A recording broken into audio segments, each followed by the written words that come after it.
हाँ, good morning all of you. Good morning everyone childrens. प्यारे छात्रों, सभी को सुबह का शुभोदय, सुबह का प्रणाम।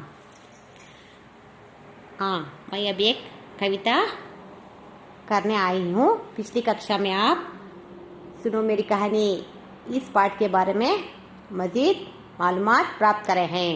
अब यहाँ एक कविता है, इससे पहले एक मैं गीत बोलती हूँ, आप सभी के मन पसंदीदा गीत सुनो।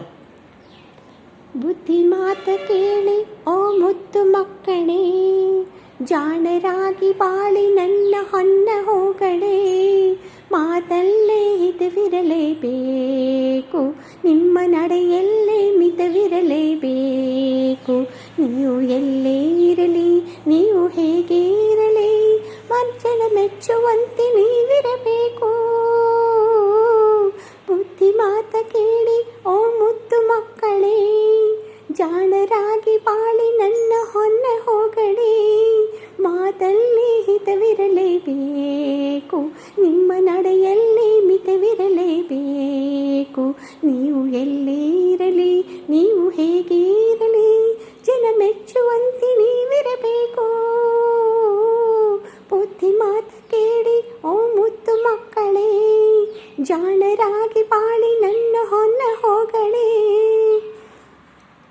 ಹಿರಿಯರಲಿ ಗೌರವವ ತುಂಬಿರಬೇಕು, ಕಿರಿಯರಲಿ ಸ್ನೇಹ ಪ್ರೀತಿ ಹೊಂದಿರಬೇಕು. ಈ ಸತ್ಯವೇಗೆ ನೀವರಿತಿಲ್ಲ, ಹಿರಿಯರಲಿ ಗೌರವವ ತುಂಬಿರಬೇಕು, ಕಿರಿಯರಲಿ ಸ್ನೇಹ ಪ್ರೀತಿ ಹೊಂದಿರಬೇಕು. ಈ ಸತ್ಯವೇಗೆ ನೀವರಿತಿಲ್ಲ, ಸುಳ್ಳನೇನೋ ಹೇಳದಿರಿ, ಕಳ್ಳತನ ಮಾಡದಿರಿ, ಬದುಕುವ ದಾರಿಯೋ ತಿಳಿಯಿರಿ.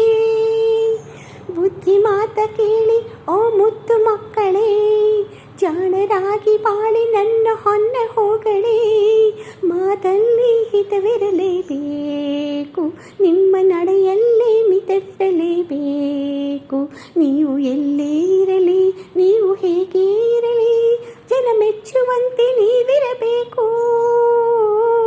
ಬುದ್ಧಿ ಮಾತ ಕೇಳಿ ಓ ಮುತ್ತು ಮಕ್ಕಳೇ, ಜಾಣರಾಗಿ ಬಾಳಿ ನನ್ನ ಹೊನ್ನ ಹೋಗಡೆ. बच्चों, आप सभी गीत सुने हैं ना, बहुत एंजॉय करे होंगे। अब देखो, यहाँ पर मैं एक कविता बोलने जा रही हूँ। आप सभी अपने पाठ्य पुस्तक पृष्ठ नंबर 23 यानी पेज नंबर 23 खोलिए। All of you, everyone, open your textbook, page number 23 यानी 23rd पेज नंबर। यहाँ पर देखिए, एक बहुत सी छोटी सी सुंदर सी एक कविता है। इस कविता को देखो। कविता को देखने के पहले इस कविता को लिखने वाले कवि परिचय होने पहले कवि परिचय होना बहुत जरूरी है। इस कविता को लिखने वाले कवि का नाम, इस कविता का मैं भी नाम कमाता। इस कविता को, इस बहुत सुंदर कविता और बहुत छोटी सी कविता है। इस कविता को लिखने वाले कवि का नाम, कवि परिचय देख लो। फर्स्ट, हर एक पाठ या पद्य यानी कविता, हर एक गद्य या पद्य लिखने वाले कवि का नाम पहले कवि परिचय लिख लो और समझ लो। इस कविता के कवि परिचय यह है। इस कविता को लिखने वाले कवि डॉक्टर दिविक रमेश जी हिंदी के प्रसिद्ध कवि तथा बाल साहित्यकार हैं। डॉक्टर दिविक रमेश इनका नाम है। इस कविता लिखने वाले कवि का नाम।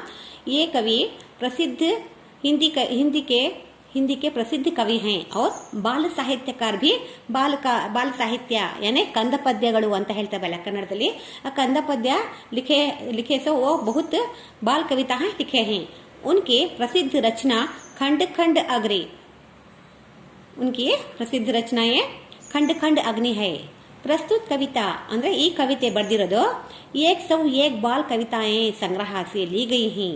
101 ಬಾಲ್ ಕವಿತಾएं ಅಂತ ಹೇಳಿ ಒಂದು ಕವಿತಾ ಸಂಗ್ರಹ ಇದೆ ಅವ್ರ ಕವಿತಾ ಸಂಗ್ರಹದಲ್ಲಿ ಇದು ಆಯ್ದುಕೊಳ್ಳಲಾಗಿದೆ. ಯಾವುದು? ಮೈ ಭಿ ನಾಮ್ ಕಮಾತಾ ಅಂತ ಹೇಳಿ ಚಿಕ್ಕ ಮತ್ತು ಚೊಕ್ಕ ತುಂಬಾ ಸುಂದರವಾಗಿರೋ ಕವಿತೆಯನ್ನು ಇಲ್ಲಿ ಕೊಟ್ಟಿದೆ ನೋಡಿ. ಕವಿತಾ ಮೈ ಭಿ ನಾಮ್ ಕಮಾತಾ ಚಿಕ್ಕ ಒಂದು ಪುಟ್ಟ ಬಾಲಕನ ಈ ಕವಿತೆಯನ್ನು ತುಂಬ ಚೆನ್ನಾಗಿದೆ ನೋಡ್ಕೊಳ್ಳಿ. ತುಂಬಾ ಚೆನ್ನಾಗಿದೆ ಕವಿತೆ, ನೋಡ್ಕೊಳ್ಳಿ.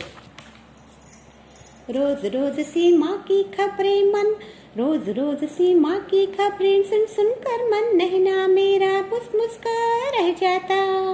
रोज रोज सी माँ की खबरें सुन सुन कर मन नहना मेरा मुस्कुरा रह जाता, मुस्कुरा रह जाता. अगर न होता छोटा बच्चा, अगर न होता छोटा बच्चा तो लेकर बंदूक हाथ में मैं भी नाम कमाता, मैं भी नाम कमाता.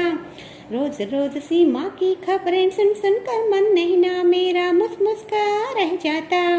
अगर न होता छोटा बच्चा, अगर न होता छोटा बच्चा तो लेकर बंदूक हाथ में मैं भी नाम कमाता, मैं भी नाम कमाता. झटपट होकर बड़ा फौज में, झटपट होकर बड़ा फौज में एक ही बंस मन में आता, एक ही बस मन में आता. मैं भर्ती हो जाता, मैं भर्ती हो जाता. झटपट होकर बड़ा फौज में एक ही बस मन में आता, मैं भर्ती हो जाता, मैं भर्ती हो जाता. माँ कितनी खुश होती, माँ कितनी खुश होती जब मैं एक बड़ा सा पुरस्कार भी राष्ट्रपति से ले पाता, राष्ट्रपति से पाता. मैं भी नाम कमाता. रोज रोज सी माँ की खबरें सुन सुन कर मन नहना मेरा मुस्कुरा रह जाता, मुस्कुरा रह जाता. माँ कितनी खुश होती जब मैं, माँ कितनी खुश होती जब मैं एक बड़ा सा पुरस्कार भी राष्ट्रपति से पाता, राष्ट्रपति से पाता. मैं भी नाम कमाता, मैं भी नाम कमाता, मैं भी नाम कमाता, मैं भी नाम कमाता. इस कविता का आशय देखो. सबसे पहले फौज में एक छोटा बालक रहता है. एक छोटा बालक फौज में भर्ती होकर देश की सेवा करने तथा राष्ट्रपति से पुरस्कार प्राप्त पाने के बच्चों के सपनों को कवि ने शब्द रूप दिया है. ये कविता सचमुच बच्चों के लिए प्रेरणार्थक है.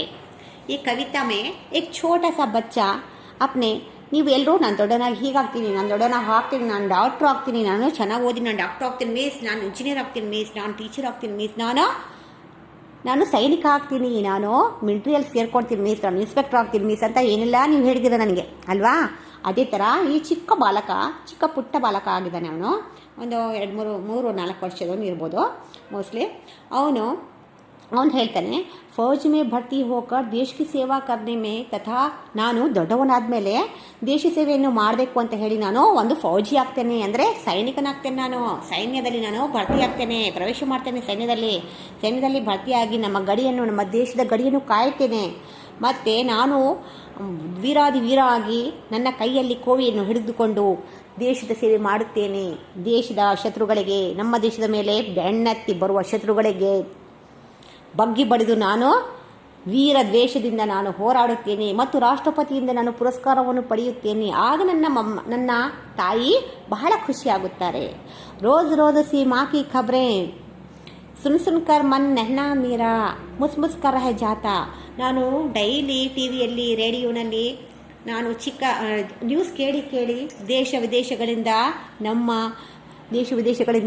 ದೇಶದ ಮೇಲೆ ಯುದ್ಧಕ್ಕೆ ಬರ್ತಾ ಇದ್ದಾರೆ ಅಂತ ಹೇಳಿ ಕೇಳಿ ರೋಜ್ ಸೀಮಾಕಿ ಖಬರೆ, ನಮ್ಮ ಗಡಿಯಲ್ಲಿರುವ ರೋಜ್ ದಿನನಿತ್ಯ ನಮ್ಮ ಗಡಿಯಲ್ಲಿರುವ ಆಗುವಂತಹ ಆಗುಹೋಗುಗಳನ್ನು ನ್ಯೂಸನ್ನು ಕೇಳಿ ನನ್ನ ಮನಸ್ಸು, ನನ್ನ ಮೇರ ಮನ್ ಸುನ್ಕರ್ ಮನ್ ನೆಹನಾ ಮೇರ, ನನ್ನ ಚಿಕ್ಕನ ಆ ಗಡಿಯಲ್ಲಿರುವ ಆಗುವಂತಹ ಅನಾಹುತಗಳು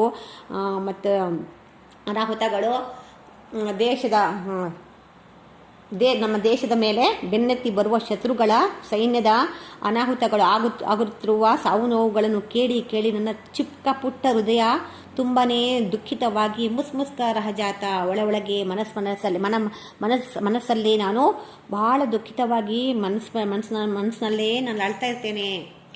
ಆ ಗಡಿಯ ಹಗಲೆಲ್ಲ ಮಾತು ಕೇಳಿ, ನ್ಯೂಸಲ್ಲಿ ಕೇಳಿ ನಮ್ಮ ಗಡಿಯಲ್ಲಿ ಆಗಿರುವಂತಹ ರಕ್ತಪಾತಗಳು, ಯುದ್ಧಗಳು, ಸಾವು ನೋವುಗಳನ್ನು ಕೇಳಿ ನನ್ನ ಪುಟ್ಟವಾದ ಹೃದಯವನ್ನು ತುಂಬ ದುಃಖಿತವಾಗ್ತಾ ಇದೆ. अगर ना होता छोटा बच्चा तो लेकर बंदूक हाथ में मैं भी नाम कमाता. ನಾನೇನಾದರೂ ಚಿಕ್ಕ ಬಾಲಕನಾಗಿಲ್ಲಿದ್ರೆ, ನಾನೇನಾದರೂ ದೊಡ್ಡವನಾಗ್ತಿದ್ರೆ, ನನ್ನ ಕೈಯಲ್ಲಿ ಕೋವಿ ಹಿಡ್ಕೊಂಡು ಡಗ ಡಗ ಡಗ ಡಗ ಅಂತ ಹೇಳಿ ಶತ್ರು ಸೈನ್ಯವನ್ನು ಬಡಿದು ನಾಶಪಡಿಸುತ್ತಿದ್ದೆ. ನನ್ನ ಪ್ರತಿಷ್ಠೆಯನ್ನು ಹೆಚ್ಚಿಸುತ್ತಿದ್ದೆ. ನಾನು ನನ್ನ ಹೆಸರುವಾಸಿ ಆಗ್ತಾ ಇದ್ದೆ. ನಾನು ಅವರಿಗೆ ಬಗ್ಗು ಬಡಿದು ವೀರ ಶೂರ ಅಂತ ಹೇಳಿ ಹೆಮ್ಮೆಯಿಂದ ನಾನು ತಿರುಗ್ತಾ ಇದ್ದೆ. ನಾನು ಕೂಡ ಹೆಸರು ಮಾಡ್ತಾ ಇದ್ದೆ. ಏನು ಮಾಡಿ, ನಾನು ಪುಟ್ಟ ಬಾಲಕ ಆಗಿದ್ದೇನೆ. ನಾನು ಯಾವಾಗ ದೊಡ್ಡನಾಗಬೇಕು, ನಾನು ಯಾವಾಗ ಕೈಯಲ್ಲಿ ಕೋವಿ ಹಿಡ್ಕೊಂಡು ಯುದ್ಧಕ್ಕೆ ಹೋಗಬೇಕು, ನಮ್ಮ ದೇಶದ ಮೇಲೆ ಬೆನ್ನಟ್ಟಿ ಬರುವ ಶತ್ರುಗಳಿಗೆ ಯಾವಾಗ ನಾಶ ಮಾಡಬೇಕು ಅಂತ ಹೇಳಿ ಆ ಚಿಕ್ಕ ಪುಟ್ಟ ಮಗು ತನ್ನಷ್ಟಕ್ಕೆ ತಾನೇ ಹೇಳಿಕೊಳ್ತಾ ಇದೆ, ನೊಂದ್ಕೊಳ್ತಾ ಇದೆ. ಚಿಕ್ಕ ಹೃದಯದಲ್ಲಿ ಮನಸ್ಸಲ್ಲಿ ಆಗು ಹೋಗುಗಳನ್ನು, ನ್ಯೂಸನ್ನು ಕೇಳಿ, ವಿಚಾರವನ್ನು ಕೇಳಿ ನಮ್ಮ ಭಾರತದ ಗಡಿಯಲ್ಲಾಗಿರುವಂತಹ ವಿಷಯಗಳು, ಸಮಾಚಾರವನ್ನು ಕೇಳಿ ಚಿಕ್ಕ ಹೃದಯವನ್ನು ಬಹಳ ದುಃಖಿತವಾಗ್ತಾ ಇದೆ. ಬಹಳ ಆಳ್ತಾ ಇದ್ದಾನೆ, ಮನಸ್ಸಲ್ಲಿ ಆಳ್ತಾ ಇದ್ದಾನೆ. ತುಂಬ ದುಃಖ ಆಗ್ತಾ ಇದೆ ನನಗೆ. ನಾನು ಏನು ಮಾಡಲಿ, ನಾನು ಚಿಕ್ಕ ಬಾಲಕ ಆಗಿದ್ದೇನೆ, ನಾನೇನಾದರೂ ದೊಡ್ಡವನಾಗ್ತಿದ್ರೆ ಆ ಮಾತೆ ಬೇರೆ ಇತ್ತು ಅಂತ ಹೇಳ್ತಾ ಇದ್ದಾನೆ. ಝಟ್ಪಟ್ ಹೋಕರ್ ಬಡಾ ಫೌಜ್ ಮೇ ನಾನು ಬೇಗನೆ ಝಟ್ಪಟ್ ತುರಂತ್. ಝಟ್ಪಟ್ ಅಂದರೆ ಬೇಗನೆ ಜಲ್ದಿ ನಾನು ಬೇಗನೆ ದೊಡ್ಡವನಾಗಬೇಕು. ನಾನು ದೊಡ್ಡವನಾಗಿ ಸೈನ್ಯದಲ್ಲಿ ಭರ್ತಿಯಾಗಬೇಕು. ಬಡಾ ಫೌಜ್ ಮೇ ಝಟ್ಪಟ್ ಹೋಕರ್ ಬಡಾ ಫೌಜ್ ಮೇ ಏಕ್ ಯಹಿ ಬಸ್ ಮನ್ ಮೇ ಆತಾ. ನನ್ನ ಆಸೆ ಏನಂದರೆ ಬೇಗನೆ ನಾನು ದೊಡ್ಡವನಾಗಬೇಕು. ಬೇಗ ಬೆಳೆದು ನಾನು ದೊಡ್ಡವನಾಗಿ ನಮ್ಮ ಸೈನ್ಯದಲ್ಲಿ ಭರ್ತಿಯಾಗಬೇಕು. ನಮ್ಮ ಸೈನ್ಯದಲ್ಲಿ ಭರ್ತಿಯಾಗಿ ಮೈ ಭರ್ತಿ ಹೋ ಜಾತಾ. ಅದೇ ನನ್ನ ಆಸೆ. ಬೇಗ ನಾನು ದೊಡ್ಡವನಾಗಬೇಕು, ನಮ್ಮ ಸೈನ್ಯದಲ್ಲಿ ನಾನು ಪ್ರವೇಶ ಮಾಡಬೇಕು. ನಾನು ಕೂಡ ಶೂರ. ನಾನು ನನ್ನ ವೀರತ್ವದಿಂದ ನಾನು ನಮ್ಮ ದೇಶದ ಮೇಲೆ ಬೆನ್ನಟ್ಟಿ ಬರುವ ಸೈನಿಕರಿಗೆ, ಶತ್ರುಗಳಿಗೆ ನಾಶಪಡಿಸಬೇಕು ನಾನು. ಆದರೆ ನಾಶಪಡಿಸಬೇಕು ಅಂದರೆ ನಾನು ಬೇಗ ದೊಡ್ಡವನಾಗಬೇಕು. ನಾನಿನ್ನು ಇಷ್ಟೇ ಬಾಲಕನಾಗಿದ್ದನ, ಚಿಕ್ಕವನಾಗಿದ್ದೀನಿ. ಏನು ಮಾಡಲಿ, ಯಾವಾಗ ನಾನು ದೊಡ್ಡವನಾಗಬೇಕು, ಬೇಗ ದೊಡ್ಡವನು ಮಾಡಪ್ಪ ಅಂತ ಹೇಳಿ ದೇವರಿಗೆ ಕೂಡ ಕೇಳ್ಕೊಡ್ತಾರೆ. ನಾನು ಬೇಗ ದೊಡ್ಡವನಾಗಬೇಕು, ನಾನು ಅದೇ ಆಸೆ ಇರೋದು. ನಾನು ಕೈಯಲ್ಲಿ ಬಂದೂಕ ಹಿಡ್ಕೊಂಡು ನಾನು ಹೆಸರು ಸಂಪಾದಿಸ್ತೇನೆ. ಮೈ ಬಿ ನಾಮ್ ಕಮಾತ, ನಾನು ಹೆಸರು ಸಂಪಾದಿಸ್ತೇನೆ. ನಾನು ಕೂಡ ಪ್ರಸಿದ್ಧ ಸೈನಿಕನಾಗುತ್ತೇನೆ ಅಂತ ಹೇಳ್ಕೊಳ್ತಾ ಇದ್ದಾನೆ. ಮಾँ कितनी खुश होती जब मैं एक बड़ा सा पुरस्कार भी राष्ट्रपति से ले पाता. ನಾನು ದೊಡ್ಡವನಾಗಿ ನನ್ನ ಪ್ರಾಣವನ್ನು ಲೆಕ್ಕಿಸದೆ, ನನ್ನ ಪ್ರಾಣವನ್ನೇ ಪಣವಿಟ್ಟು ನಾನು ದೊಡ್ಡವನಾಗಿ ಶತ್ರುಗಳ ಮೇಲೆ ನಮ್ಮ ದೇಶದ ಮೇಲೆ ದಾಳಿ ಬರುವ ಶತ್ರುಗಳ ಮೇಲೆ ಅವರ ಮೇಲೆ ಬಿದ್ದು ನಾನು ವೀರಾವೇಶದಿಂದ ಹೋರಾಡಿ ವೀರ ಅಂತ ಹೇಳಿ ಬಿರುದು ತಗೊಂಡು ನಾನು ರಾಷ್ಟ್ರಪತಿಯಿಂದ ಯಾವಾಗ ನಾನು ಪುರಸ್ಕಾರ ತಗೊಳ್ಳಿ, ನಾನು ಯಾವಾಗ ಬಹುಮಾನ ತಗೊಳ್ಳಿ, ಆವಾಗ ನಾನು ದೊಡ್ಡವನಾದ್ಮೇಲೆ ನಾನು ವೈರಿಗಳನ್ನೆಲ್ಲ ಬಗ್ಗು ಬಡಿದು ವೈರಿಗಳನ್ನು ನಾಶ ಮಾಡಿ ಓಡಿಸಿ ಅವರಿಗೆ ಕೊಂದು ನಮ್ಮ ದೇಶವನ್ನು ರಕ್ಷಣೆ ಮಾಡಿ ನಾನು ದೊಡ್ಡವನಾದ್ಮೇಲೆ ಅಷ್ಟೆಲ್ಲ ನಾನು ವೀರನಾಗಿ ನಾನು ಇಷ್ಟೆಲ್ಲ ಕೆಲಸ ಮಾಡಿದ ಮೇಲೆ, ಜಯ ಗಳಿಸಿದ ಮೇಲೆ, ನಮ್ಮ ದೇಶವನ್ನು ರಕ್ಷಣೆ ಮಾಡಿದ ಮೇಲೆ ನಮ್ಮ ರಾಷ್ಟ್ರಪತಿಯವರು ಕರೆದು ನನಗೆ ಬಹುಮಾನವನ್ನು ಕೊಡ್ತಾರೆ. ಆಗ ನಮ್ಮ ತಾಯಿವರೆಗೆ ನೋಡಬೇಕು ಎಷ್ಟು ಖುಷಿ ಆಗ್ತಾರೆ ಅಂದರೆ ತುಂಬ ಸಂತೋಷ ಪಡ್ತಾರೆ. ನನಗೆ ನೋಡಿ, ಅಯ್ಯೋ ನನ್ನ ಮಗ ಇಷ್ಟು ಕೀರ್ತಿ ತಂದ, ದೇಶಕ್ಕೋಸ್ಕರ ಹೋರಾಡಿ ಎಷ್ಟು ಚೆನ್ನಾಗಿ ಬಹುಮಾನವನ್ನು ಗೆದ್ಕೊಂಡು ಬಂದ ಅಂತ ಹೇಳಿ ಹೊಗಳ್ತಾಳೆ ನಮ್ಮಮ್ಮ. ಹೆಮ್ಮೆ ಪಡ್ತಾಳೆ, ನನ್ನಂಥ ಮಗ ಹುಟ್ಟಿದನಲ್ಲ ಅಂತ ಹೇಳಿ ತುಂಬಾ ಖುಷಿ ಪಡ್ತಾಳೆ ನಮ್ಮಮ್ಮ ಅಂತ ಹೇಳಿ. ಆ ಪುಟ್ಟ ಬಾಲಕ ಕನಸು ಕಾಣ್ತಾ ಇದ್ದಾನೆ. ಕವಿ ಸುಂದರವಾಗಿ, ಡಾಕ್ಟರ್ ದಿವಿಕ್ ರಮೇಶ್ ಅನ್ನೋರು ಕವಿ ತುಂಬ ಸುಂದರವಾಗಿ ಚಿಕ್ಕವಾದ ಮತ್ತು ಚೊಕ್ಕವಾದ ಕವಿತೆಯನ್ನು ಬರೆದಿದ್ದಾರೆ, ಕಂದ ಪದ್ಯವನ್ನು ಬರೆದಿದ್ದಾರೆ. ಅದರಲ್ಲಿ ಒಬ್ಬ ಚಿಕ್ಕ ಪುಟ್ಟ ಬಾಲಕ ಏನೆಲ್ಲ ಕನಸು ಕಾಣ್ತಾನೆ.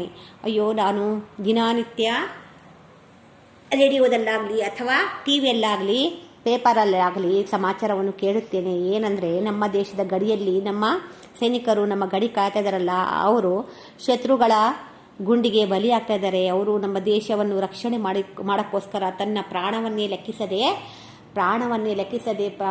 ರಕ್ತಪಾತ ಮಾಡಿಕೊಂಡು ನಮ್ಮ ದೇಶವನ್ನು ಕಾಯ್ತಾ ಇದ್ದಾರೆ, ನಮ್ಮ ದೇಶದ ರಕ್ಷಣೆ ಮಾಡ್ತಿದ್ದಾರೆ. ಆದರೆ ಏನು ಮಾಡಲಿ, ನನಗೆ ಮನಸ್ಸಲ್ಲಿ ತುಂಬ ದುಃಖ ಆಗ್ತಾ ಇದೆ. ಎಷ್ಟೋ ಸೈನಿಕರು ತನ್ನ ಪ್ರಾಣವನ್ನೇ ಬಿಟ್ಟಿದ್ದಾರೆ. अपना प्राण का अपना योगदान दिए हैं, अपना अपना खून पसीना एक करके अपना हमारा देश की रक्षा करने के लिए बहुत से सिपाही मारे गए हैं। बहुत खून खराबा करके अपनी जान की बलि देकर हमारा देश रक्षा अपना हमारे देश की रक्षा करे हैं। ये समाचार सभी सुनकर मेरा नन्हा दिल यानी मेरा नन्हा हृदय मुस्मुस्कर मेरा नन्हा हृदय मुस्मुस्कर रह जाता ಅಂದರೆ ಒಳಗೊಳಗಲ್ಲೇ ನಾನು दुखितनागुತ್ತೇನೆ। मैं मन ही मन में बहुत रोता रहता हूँ, क्योंकि हमारे देश की गढ़ी के समाचार सुन के रोज होने वाले युद्ध और मौत सुनकर मुझे बहुत दुखित होता है। अगर न होता छोटा बच्चा ಆದರೆ ನಾನು ಚಿಕ್ಕವನಾಗ್ತಿಲ್ಲದ್ರೆ ನಾನೇನು ಚಿಕ್ಕ ಬಾಲಕ ಆಗಿದ್ದೀನಿ ಇನ್ನು ಏನಾದರೂ ನಾನು ದೊಡ್ಡವನಾಗ್ತಿದ್ರೆ ಕೈಯಲ್ಲಿ ಬಂದೂಕು ಹಿಡ್ಕೊಂಡು ನನ್ನ ಪ್ರಾಣವನ್ನು ಲೆಕ್ಕಿಸದೆ ಡಗಡಗಡಗಡಗಡ ಅಂತ ಹೇಳಿ ಸೈನ್ಯದ ಮೇಲೆ ನುಗ್ಗಿ ಅವರಿಗೆ ದಾಳಿ ಮಾಡ್ತಾ ಇದ್ದೆ, ನಾನು ಅವ್ರು ಕೊಂದು ಹಾಕಿದ್ದಕ್ಕೆ ತುಂಬ ವೀರಾವೇಶದಿಂದ ನಾನು ಹೋರಾಡ್ತಾ ಇದ್ದೆ। ಏನು ಮಾಡಲಿ, ನಾನು ಚಿಕ್ಕ ಬಾಲಕ ಇದ್ದೇನೆ। ಝಟ್ಪಟ್ ಹೋಕರ್ ಬಡಾ ಫೌಜ್ ಮೇ ನಾನಂತೂ ಬೇಗ ಅಂದರೆ ಭಾರಿ ಬೇಗ ನಾನು ದೊಡ್ಡವನಾಗಬೇಕು ಬೇಗ। ಏಕ್ ಹಿ ಬಸ್ ಮನ್ ಮೇ ಆತಾ ಮೈ ಭರ್ತಿ ಹೋ ಜಾತಾ, ನಾನು ಒಂದೇ ಒಂದು ಆಸೆ ಇರೋದು ಏನಂದರೆ ಬೇಗ ದೊಡ್ಡವನಾಗಬೇಕು, ಸೈನ್ಯದಲ್ಲಿ ಸೇರ್ಕೋಬೇಕು, ಬೇಗ ದೊಡ್ಡವನಾಗಬೇಕು, ಸೈನ್ಯದಲ್ಲಿ ಸೇರಿಕೊಂಡು ನಾನು ಒಂದು ವೀರನಾಗಿ ನಾನು ಶೂರನಾಗಿ ಒಂದು ಹೆಸರುವಾಸಿಯಾಗಿರುವಂತಹ ಒಂದು ಸಿಪಾಯಿ ಆಗಬೇಕು, ನಮ್ಮ ದೇಶದ ರಕ್ಷಣೆ ಮಾಡಬೇಕು, ವೈರಿಗಳನ್ನು ಬಡಿದೋಡಿಸಬೇಕು, ನಾನು ಒಳ್ಳೆಯ ಪ್ರಜೆಯಾಗಿ ಒಳ್ಳೆಯ ಸೈನಿಕನಾಗಿ ನಮ್ಮ ದೇಶಕ್ಕೋಸ್ಕರ ಹೋರಾಡಬೇಕು, ಮಡಿಬೇಕು, ದುಡಿಬೇಕು ಅಂತ ಹೇಳ್ಕೊಳ್ತಾ ಇದ್ದಾನೆ। ಆವಾಗ ನಾನು ನಮ್ಮ ದೇಶ ರಕ್ಷಣೆ ಮಾಡೋಕ್ಕೋಸ್ಕರ ನಾನು ಮಾಡುವಂತಹ ಯುದ್ಧಗಳಲ್ಲಿ ನಾನು ಜಯಶೀಲನಾಗಿದ್ದರೆ ಇವರು ರಾಷ್ಟ್ರಪತಿಯವರು ಕರೆದು ನನಗೆ ಸನ್ಮಾನವನ್ನು ಮಾಡ್ತಾರೆ, ಬಹುಮಾನವನ್ನು ಕೊಡ್ತಾರೆ। ಆಗ ನಮ್ಮ ತಾಯಿಯವರು ಎಷ್ಟು ಖುಷಿ ಆಗ್ತಾರೆ ನೋಡಬೇಕು, ಎಷ್ಟು ಹೆಮ್ಮೆ ಪಡ್ತಾರೆ ನೋಡಬೇಕು, ಎಷ್ಟು ಕೀರ್ತಿವಂತನಾಗಿದ್ದಾನೆ ನನ್ನ ಮಗ, ಎಷ್ಟು ಹೆಸರುವಾಸಿಯಾಗಿದ್ದಾನೆ, ಎಷ್ಟು ಹೆಸರು ಪ್ರಸಿದ್ಧನಾಗಿದ್ದಾನೆ, ನನಗೆ ಎಷ್ಟು ಹೆಮ್ಮೆ ಆಗ್ತಾ ಇದೆ ನಮ್ಮ ಮಗ ಅಂತ ಹೇಳ್ಕೊಳಕ್ಕೆ ಅಂತ ಹೇಳಿ ಒಳಗೊಳಗೆ ಖುಷಿ ಪಡ್ತಾ ಇದ್ದಾನೆ। ಅವನ ಆಸೆ ನೋಡಿ ಅವನ ಕನಸು ನೆನೆಸಾಗಬೇಕು ಅಂತ ಹೇಳಿ ಆಶಿಸೋಣ। ಮತ್ತು ಕವಿ ಕೂಡ ಅವನ ಆಸೆಗೆ ಮತ್ತು ಕನಸಿಗೆ ಒಂದು ಬಣ್ಣ ಹಾಕಿ ಒಂದು ಇದು ಹಾಕಿ शब्द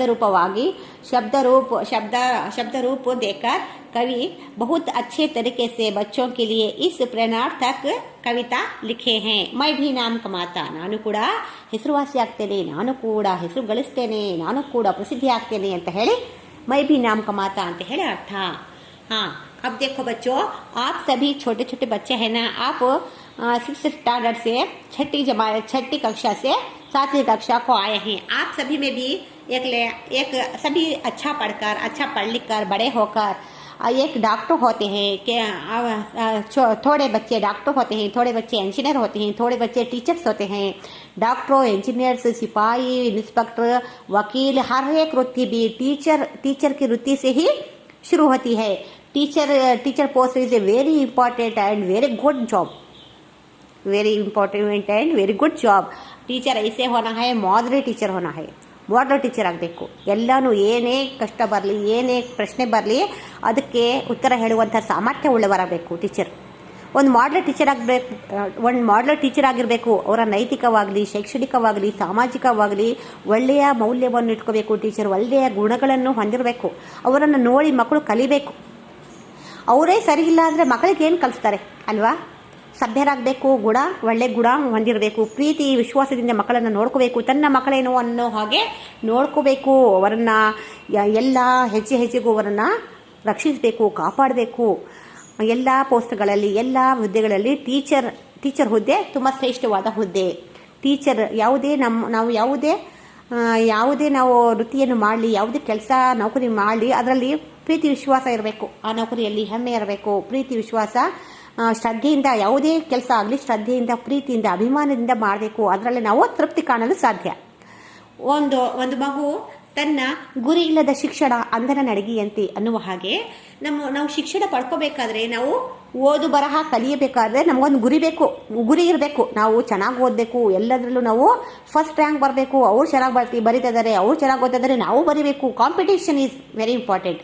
ನಾವು ಓದಬೇಕು ಬರೀಬೇಕು ಅಂದರೆ ಕಾಂಪಿಟೇಷನ್ ಇರಬೇಕು, ಸ್ಪರ್ಧಾತ್ಮಕ ಮನೋಭಾವನೆ ಇರಬೇಕು।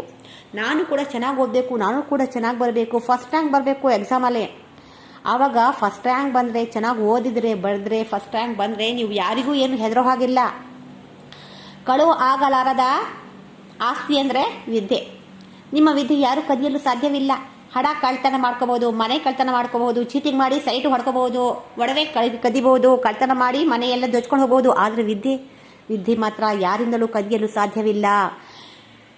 ನಮ್ದ್ರಲ್ಲಿ ಹೇಳ್ತಾರೆ ಇಲ್ ಮೇಕ್ ಲಾಜವಾಲ್ ದೌಲತ್ ಅಂತ ಹೇಳಿ, ಅಂದರೆ ವಿದ್ಯೆ ಅನ್ನೋದು ಬೆಲೆ ಕಟ್ಟಲಾರದ ಮಾಣಿಕ್ಯ ಅಂತ ಹೇಳಿ ನಮ್ದ್ರಲ್ಲಿ ಒಂದು ಉರ್ದುನಲ್ಲಿ ಶ್ಲೋಕವಿದೆ, ಒಂದು ಗಾದೆ ಇದೆ. ಇಲ್ ಮೇಕ್ ಬೇಜವಾಲ್ ದೌಲತ್ ಹೈ ಅಂತ ಹೇಳಿ, ಅಂದರೆ ವಿದ್ಯೆ ಬೆಲೆ ಕಟ್ಟಲಾರದ ಮಾಣಿಕ್ಯ ಇದ್ದಂತೆ, ಅದು ಯಾರಿಂದಲೂ ಕಲಿಯಲು ಸಾಧ್ಯವಿಲ್ಲ. ಆದರೆ ಕಲಿಯಲು ಸಾಧ್ಯವಿದೆ. ಅವ್ರು ಕಲಿತಾ ಇದ್ದಾರೆ, ನಾವು ಕಲಿಬೋದು. ಅವ್ರು ಓದ್ತಾ ಇದ್ದಾರೆ, ನಾವು ಓದಬೇಕು. ಕಾಂಪಿಟೇಷನ್ ಯುಗ ಇದು ಅಲ್ವಾ. ನೀವು ಚೆನ್ನಾಗಿ ಓದಬೇಕು, ಚೆನ್ನಾಗಿ ಬರೀಬೇಕು, ಫಸ್ಟ್ ರ್ಯಾಂಕ್ ಬರಬೇಕು, ಅದೇ ನನ್ನ ಆಸೆ. ನೀವು ಎಲ್ಲೇ ಇರಿ ಜನ ಮೆಚ್ಚುವಂತೆ ನೀವಿರಬೇಕು ಅಲ್ವಾ. ಅಯ್ಯೋ ನಮ್ಮ ಮಗ ನೋಡಿ ಓದ್ತಾ ಇದ್ದಾನೆ, ಸ್ಕೂಲಲ್ಲಿ ಓದ್ತಾ ಇದ್ದಾನೆ, ಏನು ಚೆನ್ನಾಗಿ ಓದ್ತಾ ಇದ್ದಾನೆ ಬಿಡಿ ಅಂತ ಹೇಳಿ ಹೆಮ್ಮೆ ಪಡಬೇಕು. ನಿಮ್ಮ ತಂದೆ ತಾಯಿ, ಅಕ್ಕ ತಮ್ಮ ಎಲ್ಲರೂ, ನಿಮ್ಮ ಪೇರೆಂಟ್ಸು ಖುಷಿ ಆಗಬೇಕು. ನಮ್ಮ ಮಗ ಈ ಸ್ಕೂಲಲ್ಲಿ ಓದ್ತಾ ಇದ್ದಾನೆ, ಎಷ್ಟು ಚೆನ್ನಾಗಿ ಓದ್ತಾ ಇದ್ದಾನೆ, ಎಷ್ಟು ಚೆನ್ನಾಗಿ ಅವನು ನಡವಳಿಕೆ ಇದೆ, ತುಂಬ ಚೆನ್ನಾಗಿದ್ದಾನೆ, ಅವನು ಫಸ್ಟು ತುಂಬ ತುಂಟ ಆಗಿದ್ದ, ಈ ಸ್ಕೂಲಿಂದ ಹೋದ್ಮೇಲೆ ತುಂಬಾ ಚೆನ್ನಾಗಿದ್ದಾನೆ ಅಂತ ಹೇಳಿ ನಮ್ಮ ಸ್ಕೂಲಿಗೆ ಒಳ್ಳೆ ಹೆಸರು ಬರಬೇಕು, ನಮಗೆ ಒಳ್ಳೆ ಹೆಸರು ಬರಬೇಕು, ನಮ್ಮ ಸ್ಟೂಡೆಂಟ್ ಅಂತ ಹೇಳಿ ನಮಗೂ ಖುಷಿ ಆಗಬೇಕು, ನಮಗೆ ಹೆಮ್ಮೆ ಆಗಬೇಕು ಅಂತ ನೀವು ಅಂಥ ಮಕ್ಕಳಾಗಬೇಕು ನೀವು. ಅದೇ ನನ್ನ ಆಸೆ. ಎಲ್ಲೇ ಇರಿ ನೀವು ಚೆನ್ನಾಗಿರಬೇಕು, ಎಲ್ಲರೂ ಹೊಗಳೋ ಹಾಗಿರಬೇಕು. ನಾವು ಸಹ ಅಷ್ಟೇ ನಿಮ್ಮನ್ನು ಎಷ್ಟು ಪ್ರೀತಿಯಿಂದ ನೋಡ್ತೀವಲ್ಲ, ನಮ್ಮ ಸ್ವಂತ ಮಕ್ಕಳ ಥರ ನೋಡ್ತೀವಿ. ನಿಮ್ಮ ತಂದೆ ತಾಯಿ ಬೇರೆ ದೂರ ಇದ್ದಾರೆ ಅಲ್ವಾ, ನಮ್ಮ ಸ್ವಂತ ಮಕ್ಕಳು ನಮ್ಮ ಮಕ್ಕಳು ಬೇರೆ ದೂರ ಇದ್ದಾರೆ, ಅವರಿಗೆ ಬಿಟ್ಟು ನಿಮಗೆ ನೋಡ್ಕೊಳಕ್ಕೆ ನಾವು ಬರ್ತೀವಿ ಅಲ್ವಾ. ನೀವು ಅಷ್ಟೇ ಚೆನ್ನಾಗಿ ಓದಬೇಕು, ಚೆನ್ನಾಗಿ ಬರೀಬೇಕು, ಯಾವುದು ಮಿಸ್ ಮಾಡಬಾರ್ದು. ಆಟ ಆಡಬೇಕು, ಆಟ ಆಡೋ ಸಮಯದಲ್ಲಿ ಆಟ ಆಡಬೇಕು, ಪಾಠ ಓದೋ ಸಮಯದಲ್ಲಿ ಪಾಠ ಓದಬೇಕು, ಊಟ ಮಾಡೋ ಸಮಯದಲ್ಲಿ ಊಟ ಮಾಡಬೇಕು. ನೀವು ಎಲ್ಲನೂ ಮಿಕ್ಸ್ ಮಾಡಿಕೊಂಡು ಟಿ ವಿ ನೋಡ್ತೀರಾ, ಚಿಂಟು ಪಂಟು ಅದೇನಕ್ಕೆ ನೋಡ್ತೀರಾ? ಯೂಸ್ಫುಲ್ ಆಗೋ ಅಂತಹ ನಿಮ್ಮ ಬದುಕಿಗೆ ಯೂಸ್ ಆಗಬೇಕು, ನಿಮ್ಮ ಲೈಫಿಗೆ ಯೂಸ್ ಆಗುವಂತಹ ಚಾನಲ್ ಹಾಕೊಂಡು ನೋಡಿ. ಚಂದನ ಟಿವಿಯಲ್ಲಿ ಇದು ಬರ್ತಾ ಇದೆ, ಲೆಸನ್ ಮಾಡೋದು ಬರ್ತಾ ಇದೆ, ಅದು ನೋಡಿ. ಒಳ್ಳೆ ಯೂಸ್ಫುಲ್ ಎಜುಕೇಷನ್ ಬಗ್ಗೆ ಇರುವಂತಹ ಚಾನಲ್ ಹಾಕೊಂಡು ನೋಡಿ. ಟಿ ವಿ ನೋಡಬೇಕು, ಹಾಡು ನೋಡಿ, ಸಿನಿಮಾನು ನೋಡಿ, ಯಾವಾಗಾರ ಒಂದ್ಸರಿ. ಅದೇ ಕೆಲಸ ಅಲ್ಲ, ಅದು ಒಂದು ಭಾಗ ಅಷ್ಟೇ. ಆಟನೂ ಆಡಿ, ಸದೃಢ ದೇಹದಲ್ಲಿ ಸದೃಢ ಮನಸ್ಸಿನ ನಿರ್ಮಾಣವೇ ಶಿಕ್ಷಣ ಅನ್ನೋ ಹಾಗೆ ಆಟನೂ ಆಡಿ. ನಿಮ್ಮ ದೇಹ ಚೆನ್ನಾಗಿ ಬೆಳಿಬೇಕು ಅಂದರೆ ಆಟ ಆಡಬೇಕು. ಆಟ ಆಡುವಂತಹ ಫ್ರೆಂಡ್ಸಲ್ಲಿ ಒಳ್ಳೆಯ ಮಾತುಗಳು ಕಲಿಬೋದು ನೀವು ಅಲ್ವಾ. ಫ್ರೆಂಡ್ ಸರ್ಕಲಲ್ಲಿ ಕಲಿಬಹುದು. ಜಗಳ ಆಡೋದಾಗಲಿ, ಕೆಟ್ಟ ಮಾತಾಗಲಿ, ಕಳ್ತನ ಮಾಡೋದಾಗಲಿ, ಸುಳ್ಳು ಹೇಳೋದಾಗಲಿ, ಪೇರೆಂಟ್ಸಿಗೆ ನೋವು ಮಾಡೋದಾಗಲಿ ಮಾಡಿದ್ರೆ ಚೆನ್ನಾಗಿ ಹೊಡೆದ್ಬಿಡ್ತೀನಿ ನಾನು. ನೋಡಿದಿರಲ್ಲ ನನಗೆ, ನಾನು ಎಷ್ಟೇ ಪ್ರೀತಿ, ನಾನು ಎಷ್ಟು ಮುದ್ದು ಮಾಡಿದ್ರು ಕೂಡ ಅಷ್ಟೇ ಸ್ಟ್ರಿಕ್ಟು, ನಿಮಗೆ ಗೊತ್ತಿದೆಯಲ್ಲ. ಆದ್ದರಿಂದ ಚೆನ್ನಾಗಿರ್ಬೇಕು, ನೀವು ಒಳ್ಳೆ ಹೆಸರು ಸಂಪಾದಿಸಬೇಕು. ಮೈಬಿ ನಾಮಕ ಮಾತ ಅನ್ನೋ ಹಾಗೆ ಈ ಬಾಲಕನಂತೆ ನೀವು ಕೂಡ ಒಳ್ಳೆ ಹೆಸರನ್ನು ಗಳಿಸ್ಬೇಕು, ಉಳಿಸ್ಬೇಕು. ನಿಮ್ಮ ತಂದೆ ತಾಯಿಯರ ಗುರುಗಳಿಗೆ ಹೆಮ್ಮೆಯ ಶಿಷ್ಯರಾಗಿ, ತಂದೆ ತಾಯಿಗಳಿಗೆ ಹೆಮ್ಮೆಯ ಪುತ್ರನಾಗಿ ಬೆಳಿಬೇಕು, ಪುತ್ರ ಅಥವಾ ಪುತ್ರಿಯಾಗಿ ಬೆಳಿಬೇಕು ನೀವು ಅಂತ ಹೇಳಿ ನಾನು ಆಶಿಸ್ತೇನೆ. ನೋಡಿ, ಈಗ ಇದು ಬರ್ಕೊಳ್ಳಿ, ಶಬ್ದಾರ್ಥ. ಕಠಿಣ ಶಬ್ದಕ್ಕೆ ಅರ್ಥ ಲಿಖ್ಲೋ. ರೋಜ್ ಅಂದರೆ ಪ್ರತಿದಿನ, ಕನ್ನಡದಲ್ಲಿ ನಿತ್ಯ, ದಿನನಿತ್ಯ ಅಂತ ಹೇಳ್ತೇವಲ್ಲ ಅದು. ಪ್ರತಿದಿನ, ರೋಜ್ ಅಂದರೆ ಪ್ರತಿದಿನ, ನಿತ್ಯ, ದಿನನಿತ್ಯ. ನಾಮ್ ಕಮಾತ ಅಂದರೆ ಪ್ರಸಿದ್ಧಿ ಆಗೋದು, ಹೆಸರು ಗಳಿಸೋದು. ಪ್ರಸಿದ್ಧಿಯಾಗೋದು ಅಥವಾ ಹೆಸರು ಗಳಿಸೋದು ಅಂತ ನಾಮ್ ಕಮಾತ. ಸೀಮಾ ಅಂದರೆ ಎಲ್ಲೆ ದಾಟಿ ಹೋಗ್ಬಾರ್ದು, ಕಾಂಪೌಂಡ್ ಹಾರಿ ಹೋಗ್ಬಾರ್ದು, ಎಲ್ಲೆ ಮೀರಿ ಹೋಗ್ಬಾರ್ದು ಅಂತಾರಲ್ಲ, ಎಲ್ಲೆ ಅನ್ನೋದಕ್ಕೆ ಸೀಮಾ ಅಂತ ಹೇಳ್ತೇವೆ. ಝಟ್ಪಟ್ ಅಂದರೆ ಲಘುವಾಗಿ ಊಟ ಮಾಡು, ಜಲ್ದಿ ಹೋಗು, ಬೇಗ ಬಾ ಅಂತ ಹೇಳ್ತಾರಲ್ಲ, ಅದು ಝಟ್ಪಟ್. ಭರ್ತಿ ಅಂದರೆ ಪ್ರವೇಶ ಮಾಡೋದು, ಭರ್ತಿ ಮಾಡ್ಕೊಳ್ಳೋದು, ಆ ಹುದ್ದೆಗೆ ಭರ್ತಿ ಆಗೋದು. ನನ್ಹ ಅಂದರೆ ಚಿಕ್ಕವನಿಗೆ ನನ್ಹ ಅಂತ ಹೇಳಿ ಹಿಂದಿಯಲ್ಲಿ ಕರಿತೇವೆ. ಮುಸ್ಕ ರಹಜಾನ ಅಂದರೆ ಒಳಗೆ ಅಳೋದು, ದುಃಖಿತವಾಗೋದು, ದುಃಖ ಪಡೋದು. ಕಠಿಣ ಶಬ್ದಕ್ಕೆ ಅರ್ಥ ಲಿಖ್ಲೆ. अब देखो पर्यायवाची ಅಥವಾ पर्यायवाची ಶಬ್ದ ಅಂದ್ರೂ ಒಂದೇ. ಏನು ಹೇಳಿ? पर्यायवाची ಶಬ್ದ ಅಂದ್ರೂ ಒಂದೇ, ಮತ್ತೆ ಸಮಾನಾರ್ಥಕ ಶಬ್ದ ಅಂದ್ರೂ ಒಂದೇ. पर्यायवाची ಅಥವಾ ಸಮಾನಾರ್ಥಕ ಶಬ್ದ ಲಿಖ್ಲೋ. ರೋಜ್ ಅಂದರೆ ಪ್ರತಿದಿನ, ಹರ್ ದಿನ್ ಪ್ರತಿದಿನ, ರೋಜ್ ಅಂತ ಹೇಳಿದರೆ ಹರ್ ಹರ್ ದಿನ್ ಅಂತಲೂ ಕರಿಬಹುದು. ಹರ್ ದಿನ್ ಅಥವಾ ಪ್ರತಿದಿನ್, ರೋಸ್ ಅಂತಲೂ ಕರಿಬಹುದು. ಈ ಮೂರಿಗೂ ಒಂದೇ ಮೀನಿಂಗು, ಒಂದೇ ಅರ್ಥ ಕೊಡುತ್ತೆ. ನಾಮ್ ಕಮಾತ ಅಂದರೆ ಪ್ರಸಿದ್ಧ ಹೋನ. ನಾಮ್ ಕಮಾನ ಅಂದರೆ ಪ್ರಸಿದ್ಧ ಹೋನ, ಹೆಸರುವಾಸಿ ಆಗೋದು. ಸೀಮಾ ಅಂದರೆ ಸರ್ಹದ್, ಎಲ್ಲೆ ಅಂತ ಹೇಳ್ತೇವಲ್ಲ ಕನ್ನಡದಲ್ಲಿ, ಅದಕ್ಕೆ ಸೀಮಾನು ಅಂತಾರೆ, ಸರ್ಹದ್ ಅಂತ ಕೂಡ ಕರೀತಾರೆ. ಝಟ್ಪಟ್ ಅಂದರೆ ತುರಂತ್ ಅಂತಲೂ ಕರೀತಾರೆ, ಜಲ್ದಿ ಅಂತಲೂ ಹೇಳ್ತೇವೆ, ಮತ್ತು ಬೇಗ ಬೇಗ ಅಂತ ಕನ್ನಡದಲ್ಲೂ ಹೇಳ್ತೇವೆ. ಝಟ್ಪಟ್. ಖಬರ್ ಅಂದರೆ ಸಮಾಚಾರ, ವಿಷಯ. ಏನು ವಿಷಯ? ಕ್ಯಾ ಖಬರ್ ಹೈ? ಏನು ಸಮಾಚಾರ ಅಂತ ಹೇಳಲ್ವಾ? ಅದಕ್ಕೆಲ್ಲ ಖಬರ್ ಅಂದರೆ ಖಬರ್ ಅಂದರೂ ಒಂದೇ, ಸಮಾಚಾರ ಅಂದರೂ ಒಂದೇ, ವಿಷಯ ಅಂದರೂ ಕೂಡ ಒಂದೇ. ಆಮೇಲೆ ನನ್ಹಾ ಅಂದರೆ ಛೋಟ, ಚಿಕ್ಕವ ಅಂತ. ಮುಸ್ಕ ರಹಜಾನ ಅಂದರೆ मन ही मन में रोना, दुखित होना. ಸರಿನಾ? ಹಾಂ, अब देखो ವಿಲೋಮ ಶಬ್ದ ಅಂದರೆ ವಿರುದ್ಧಾರ್ಥಕ ಪದಗಳು. ರೋಸ್ ಅಂದರೆ ದಿನ, ಕಭಿ ಕಭಿ ಯಾವಾಗಲೋ ಒಂದ್ಸರಿ, ಝಟ್ಪಟ್ ಬೇಗ ಬೇಗ ಅಂತ, ಧೀರೆ ಧೀರೆ ಮೆಲ್ಲ ಮೆಲ್ಲನೆ. ನನ್ಹಾ ಅಂದರೆ ಚಿಕ್ಕವ, ಅಗ್ರ ಅಂದರೆ ದೊಡ್ಡವ. ರೋನಾ ಅಳೋದು, ಹಸ್ನ ನಗೋದು. ಬರ್ಕೊಡಿ. ಶಬ್ದಾರ್ಥ, पर्यायवाची अथवा समानार्थक शब्द, विलोम शब्द, ये 3 भी लिख लो. अब पिछली कक्षा में हाँ, मेरी कहानी सुनो मेरी कहानी. इस पाठ के बारे में मालूमात प्राप्त किए थे ना, उसके प्रश्न उत्तर अगली कक्षा में लिखेंगे. अगली कक्षा में उसके प्रश्न उत्तर देखेंगे. अब तुम इस पद्य को घर पर काम क्या है कहते हो, इस पद्य को कंटेस्ट करके लाना. इस पद्य यानी कविता को कंटेस्ट करके लाओ. कंटेस्ट करके आओ. ಹಾಂ, ನಾನು ಹೇಳ್ಕೊಟ್ನಲ್ಲ ಅದೇ ಥರ ರಾಗವಾಗಿ ಇನ್ನೊಂದು ಸ್ವಲ್ಪ ಚೆನ್ನಾಗಿ ನೀವು ರಾಗವಾಗಿ ಹೇಳ್ಕೊಂಡು ಬನ್ನಿ. ಸರಿನಾ? ಆವು.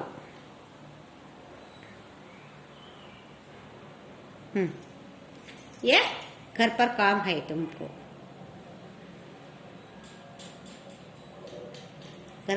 घर पर काम ಅಂದರೆ ಏನು ಹೇಳಿ? ಹೋಮ್ವರ್ಕ್ ಅಂತ. घर पर काम ಅಂದರೆ ಹೋಮ್ವರ್ಕ್. सरीना? हाँ. अच्छा छात्रों, अब तुम इतने वक्त तक बैठकर, सावधानी से बैठकर इस कविता को सुनकर, जानकर इस कविता के बारे में मालूमात हासिल किए हैं. और इस कविता के बच्चे की आशय, वो बहुत छोटा बालक है, बड़ा होकर अच्छा सिपाही बनना चाहता है. वो अच्छा सैनिक होना चाहता है, अच्छा सिपाही बनना चाहता है.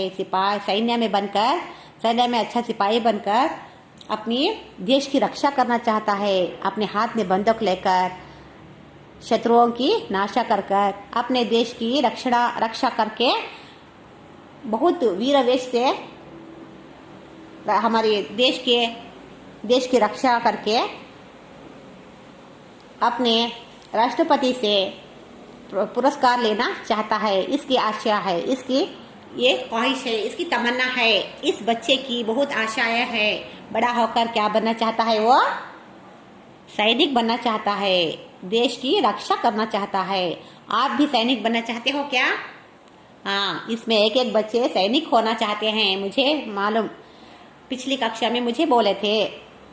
इसीलिए सैनिक भी बनना, डॉक्टर भी बनना, इंजीनियर भी बनना, फर्स्ट टीचर भी बनना, इंस्पेक्टर भी बनना, हर एक जॉब भी अच्छा ही है. हर एक जॉब में भी प्रामाणिक तौर से, अच्छे तरीके से झूठ नहीं बोलना, हाँ, चोरी मत करना, दूसरों की निंदा मत करना, हाँ, अपने आप को श्रेष्ठ, दूसरों को कनिष्ठ अनिष्ट मत समझना. सभी एक, अनेकता में एकता साधने वाले भारत देश के वासी हैं हम सभी एक रहते हैं, हम सभी एक करके जीना है. ನಾವೆಲ್ಲ ಒಂದೇ ಅಂತ ಹೇಳಿ ಸೋದರತೆಯಿಂದ ಭ್ರಾತೃತ್ವದಿಂದ ನಾವೆಲ್ಲ ಒಂದೇ भाईचारगी से हम सब एक करके अच्छे तरीके से जीना चाहिए. सभी आप इस बच्चे की तरह बड़े होकर क्या क्या बनना चाहते हैं वो आज से ही अब से ही कोशिश करो. अच्छा पढ़ना, अच्छा लिखना, अच्छे बच्चे होना, अपने माँ बापों से बहुत प्यार करना, अभिमान करना, छोटों से विश्वास, प्रेम विश्वास से बात करना, बड़ों की आदर करना, गौरव करना, ये सभी सीखना है बच्चों. आप आज के बच्चे हैं, सुबह के एक अच्छे नौजवान, अच्छे नागरिक होते हैं. इस देश की आप संपत्ति हैं. इसलिए आपसे ही अच्छा पढ़ना, अच्छा लिखना, अच्छे बच्चे होना. ತುಂಟಾಟ ಮಾಡಬಾರ್ದು, ಚೇಷ್ಟೆ ಮಾಡಬಾರ್ದು, ಕಳ್ತನ ಮಾಡಬಾರ್ದು, ಕಳ್ತನ ಮಾಡಬಾರ್ದು, ಸುಳ್ಳು ಹೇಳಬಾರ್ದು, ಬೈಗಳು ಕಲಿಬಾರ್ದು, ಅನಿಷ್ಟ ಅಲ್ವಾ.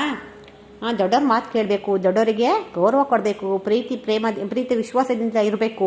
ಚಿಕ್ಕವರಲ್ಲಿ ಪ್ರೀತಿ ವಿಶ್ವಾಸದಿಂದ ಇರಬೇಕು, ದೊಡ್ಡವರಿಗೆ ಗೌರವ ಮತ್ತು ಮಾನ ಸಮ್ಮಾನವನ್ನು ಕೊಡಬೇಕು. ನಮ್ಮ ದೊಡ್ಡವರು, ನಮ್ಮ ಹಿರಿಯರು ನಮಗೆ ಇಷ್ಟು ಕಷ್ಟಪಟ್ಟು ದುಡಿದು ಹೊಲ ಗದ್ದೆಗಳಲ್ಲಿ ದುಡಿದು ಎಲ್ಲಾದರೂ ಫ್ಯಾಕ್ಟ್ರಿಗಳಲ್ಲಿ ಎಲ್ಲೆಲ್ಲೋ ಕೆಲಸ ಮಾಡಿ ನಮಗೆ ದುಡಿದು ತಗೊಂಡ್ಬಂದು ಹಾಕ್ತಾರೆ. ಅವರಿಗೆ ನಾವು ಸಂತೋಷ ಪಡಿಸ್ಬೇಕಲ್ವಾ. ನಾವು ಒಳ್ಳೆ ಮಕ್ಕಳಾಗಿ ಅವರಿಗೂ ಸಂತೋಷ ಪಡಿಸ್ಬೇಕು. ನಮಗಾಗುವಂತಹ ನಮ್ಮ ಕೈಲಾದಷ್ಟು ಸಹಾಯ ಮಾಡಬೇಕು. ಹೆಣ್ಮಕ್ಳು ಅಮ್ಮನಿಗೆ ಸಹಾಯ ಮಾಡಬೇಕು, ಗಂಡು ಮಕ್ಕಳು ಅಪ್ಪ ಅಣ್ಣರಿಗೆ ಸಹಾಯ ಮಾಡಬೇಕು. ಹೊಲ ಗದ್ದೆಗಳಲ್ಲಾಗಲಿ, ಅಂಗಡಿಗೆ ಹೋಗೋದ್ರಾಗಲಿ